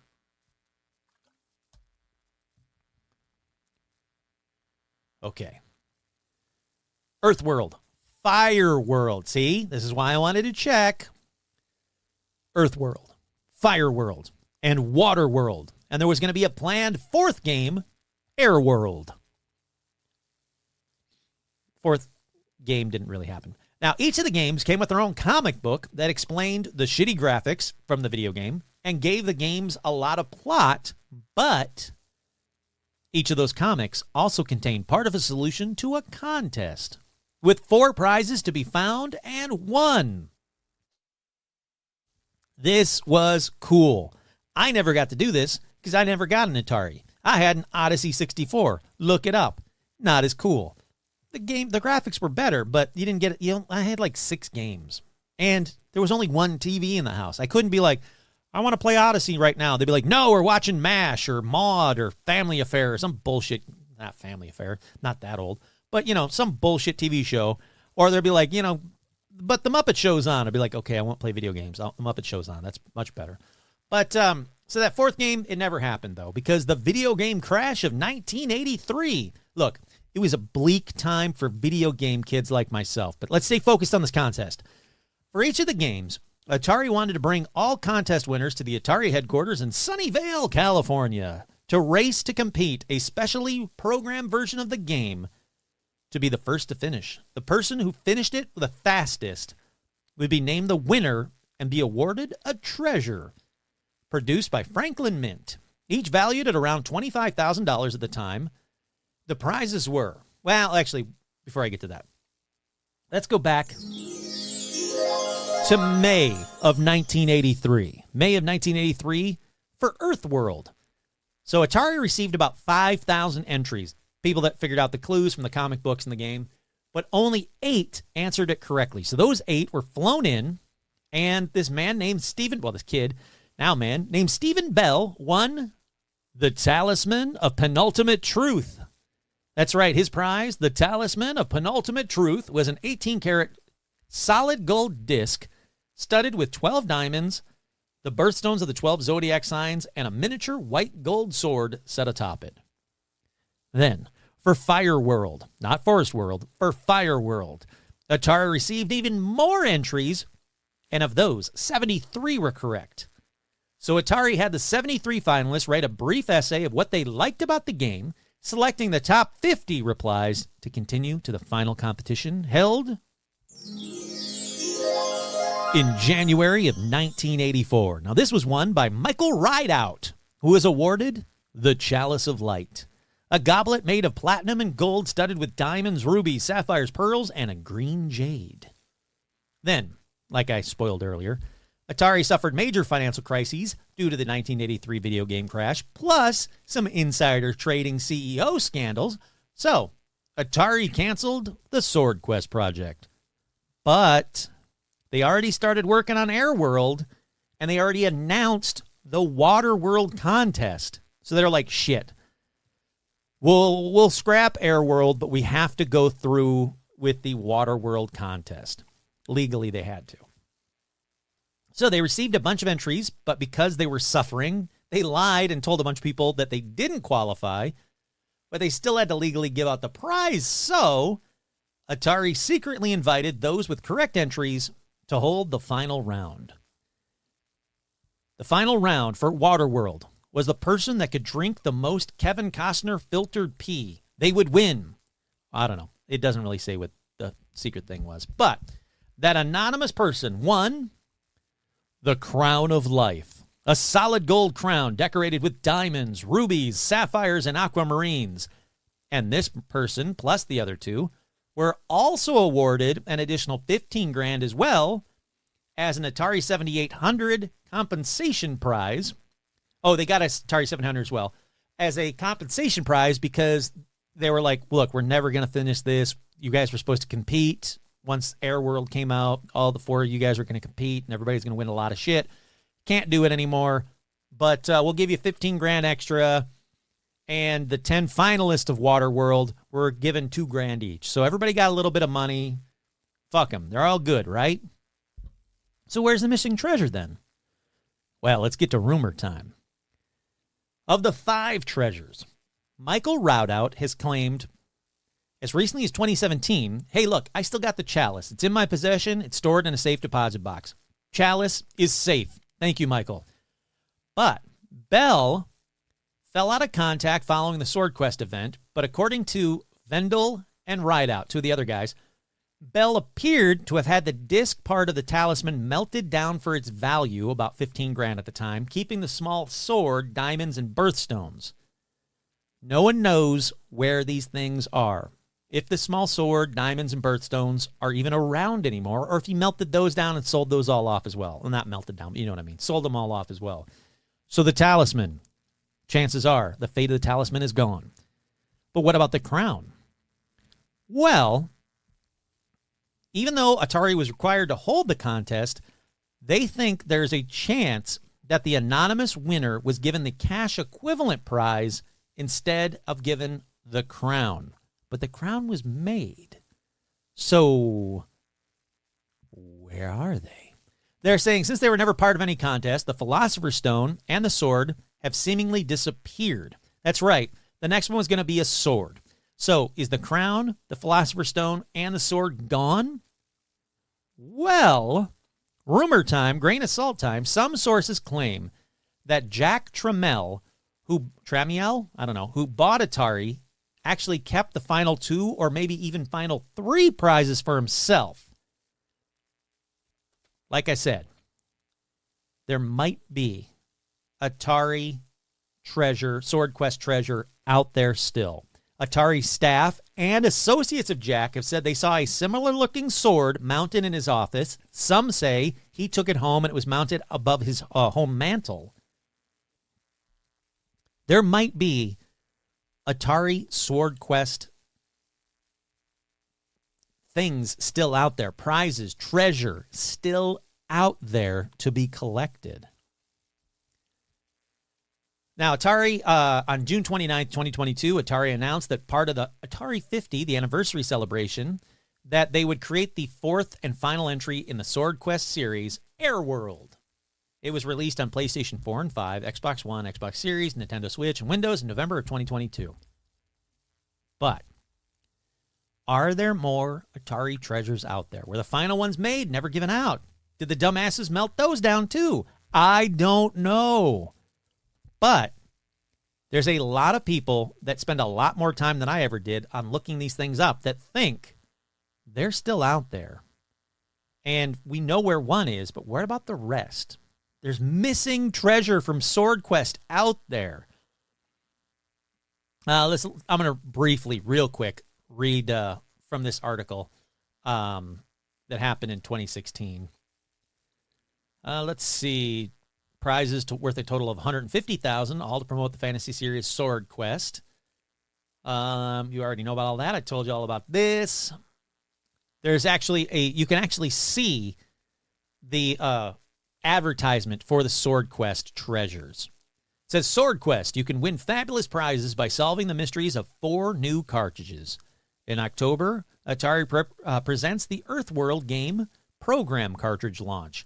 And they show a photo of the sword, jewel-encrusted sword, the chalice, a jewel-encrusted chalice, the disc, looks like a necklace to me, but I'll call it a disc, the crown, and the Philosopher's Stone or jewelry box is what it looks like to me. These things look like they were real. They look like they were made. So where are they? What happened to them? They had Franklin Mint go out and make them. So what happened to them? Like, oh, it wasn't a kid. This guy, Stephen Bell, he was just like he was a dude. He was a regular old dude that won it.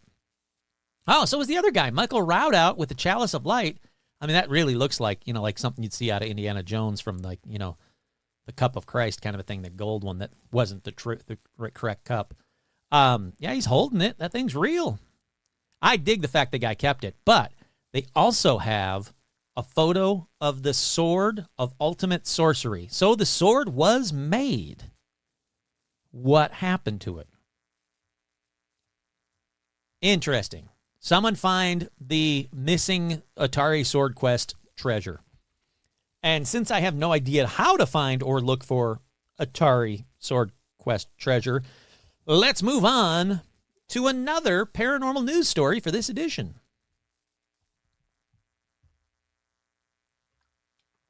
If you live in Ohio, listen closely to this next one, or you're around Ohio.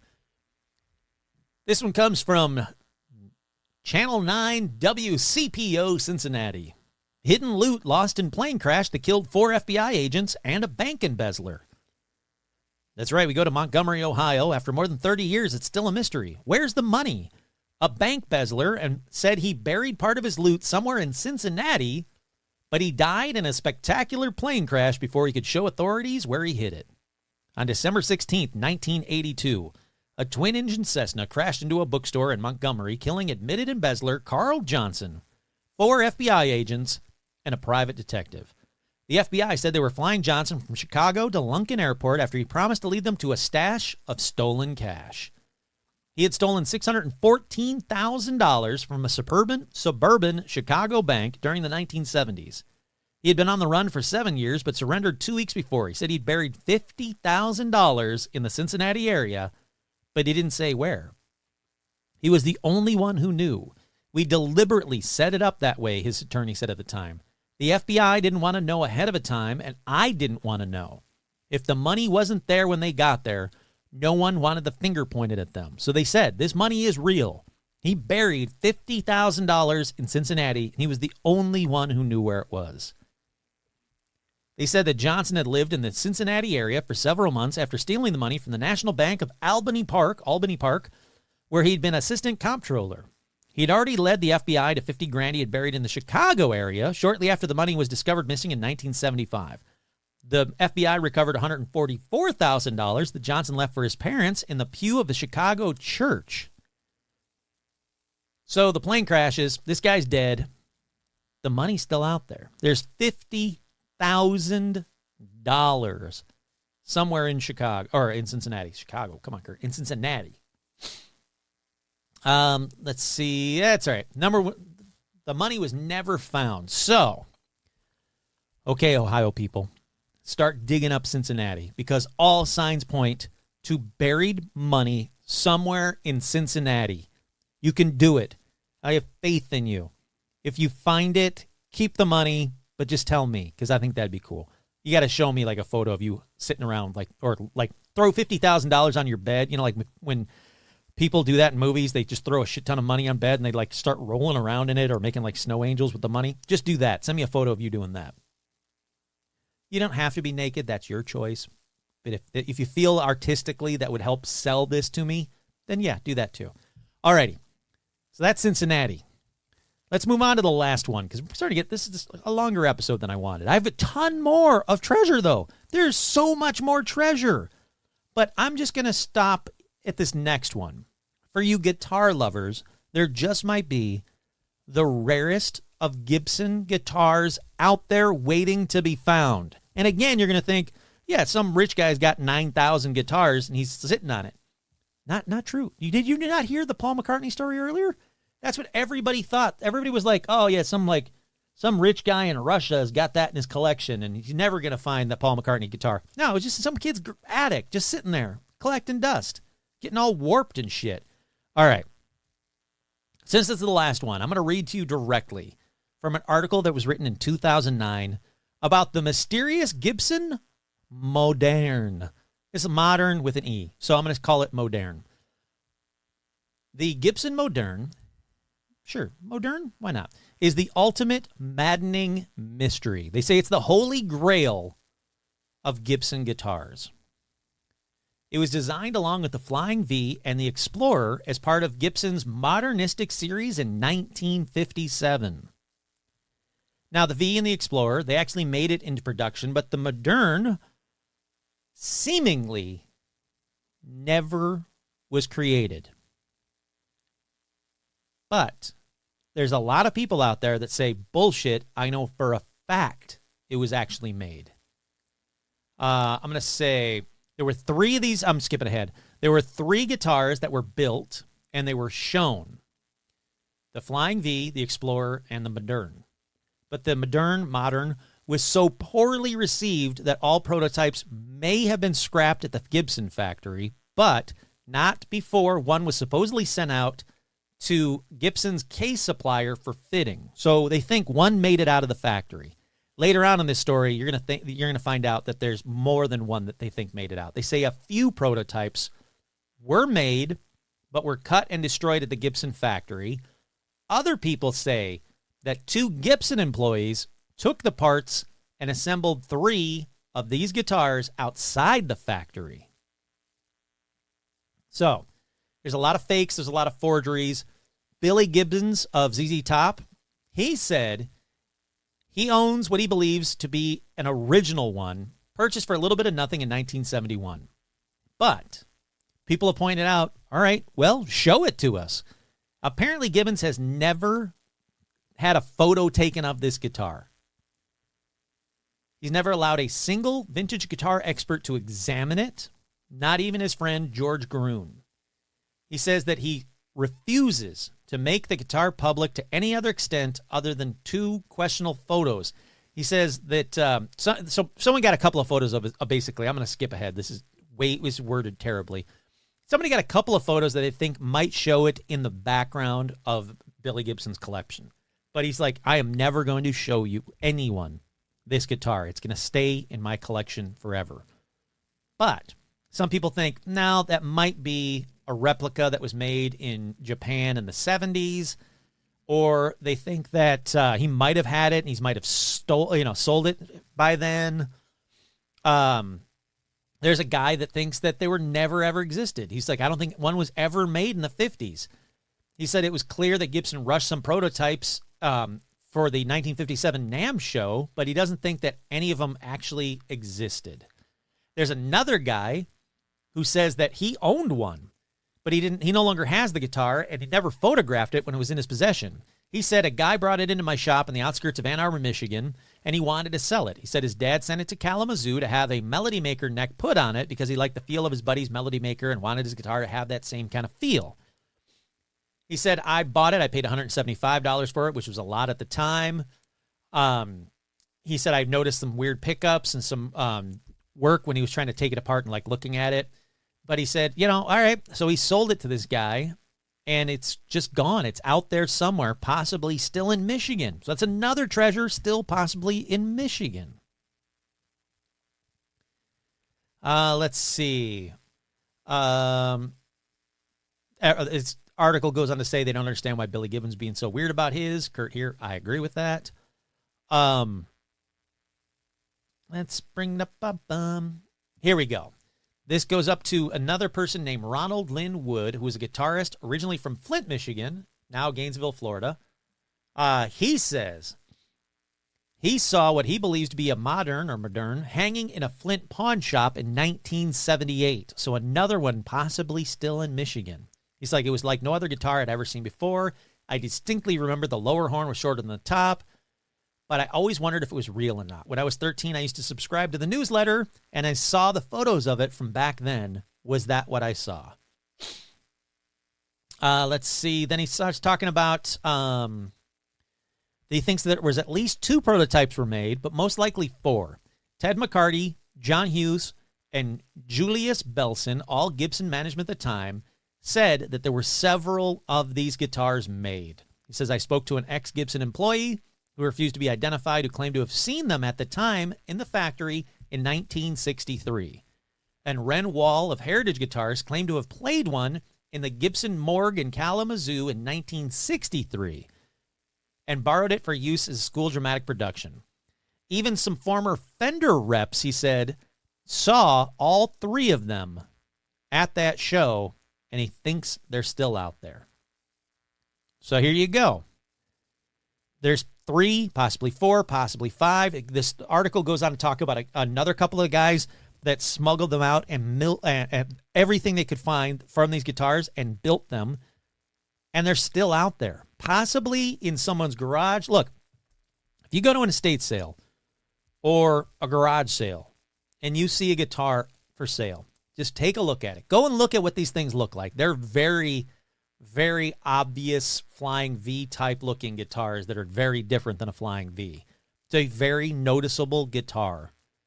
And if you see one and you can get it cheap enough, you might just have the holy grail of Gibson guitars. People still think they're out there.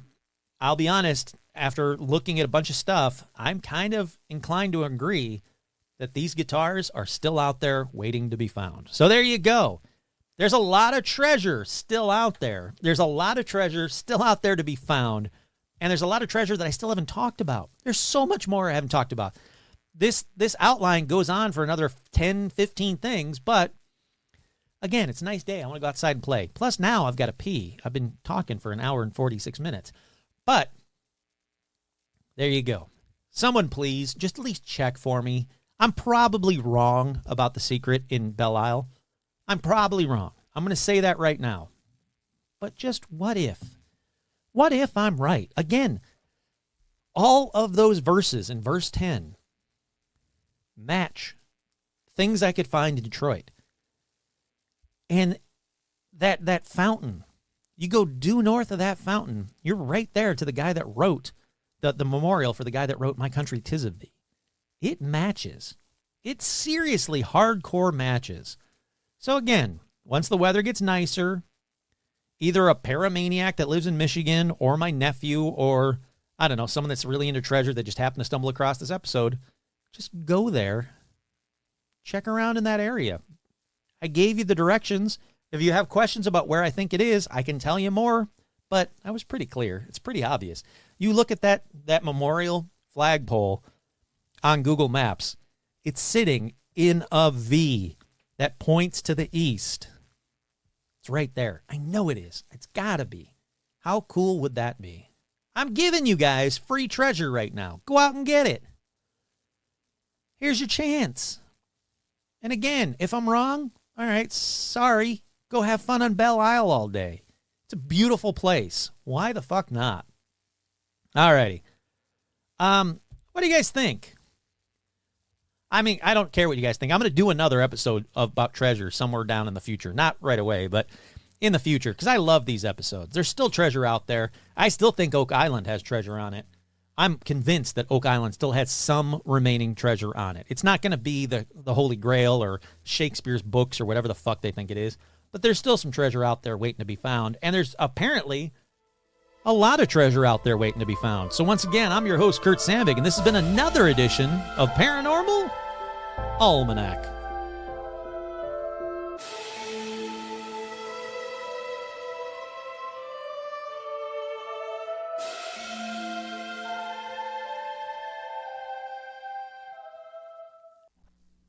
Wheezy, especially root.